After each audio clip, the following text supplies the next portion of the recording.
ఈ 2025-26 సంవత్సరంలో మిథున రాశి వారికి వారి యొక్క ఉగాది రాశి ఫలాలు ఏ విధంగా ఉండబోతున్నాయో చూద్దామండి.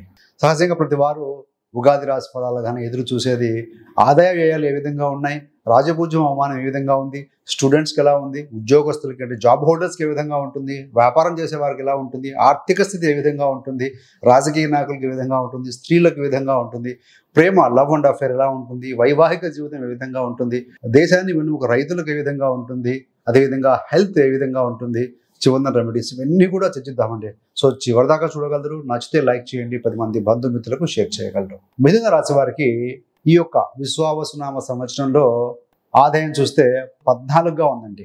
మొత్తం మీద అంటే హైయెస్ట్ ఇన్కమ్ సోర్స్ ఉన్నటువంటి రాష్ట్రాల్లో ఆదాయ వ్యయాలు చూస్తే ఈ సంవత్సరం మిథున రాశి వారికి ఉంది. 14 ఆదాయం ఉంది, వ్యయం 2 మాత్రమే ఉందండి. రాజపూజ్యం 3గా ఉంటే అవమానం కూడా 3గా ఉంది.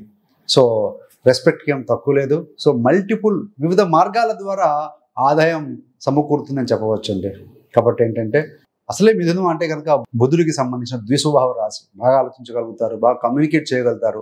సో ఇలాంటి వారు కనుక కరెక్ట్గా కనుక ప్రాపర్గా ఇన్వెస్ట్ చేసుకోగలిగితే కనుక కాంపౌండింగ్ ప్రిన్సిపల్ ద్వారా మరింత ఈ యొక్క ధనాన్ని వృద్ధి చేసుకోగలుగుతారు. సరే, ఒకవేళ జన్మ వివరాలు తెలియకపోయినప్పుడు వారి యొక్క వ్యవహార నామాన్ని ఒకటి కూడా రాసి తెలుసుకోవచ్చండి. మిథున రాశిలో ఏమేమి ఉంటాయి? మృగశిర 3-4 పాదాలు అంటే కా కానీ కీ కానీ వారి ఆ లెటర్స్తో పేరు మొదలైతే వారు మిథున రాశి వారే. 6తో 4 పాదాలు ఉన్నాయి కదా, 1, 2, 3, 4. సో ఏంటంటే కు, కం, జ్ఞ, చ. సో ఈ లెటర్స్తో మొదలైతే వారు ఆరుద్ర వారు. అదేవిధంగా పునర్వసు 1, 2, 3 పాదాలు ఉంటాయి కదా, కే, కో, హ. హ అంటే హారతి, కో అంటే కోకిల.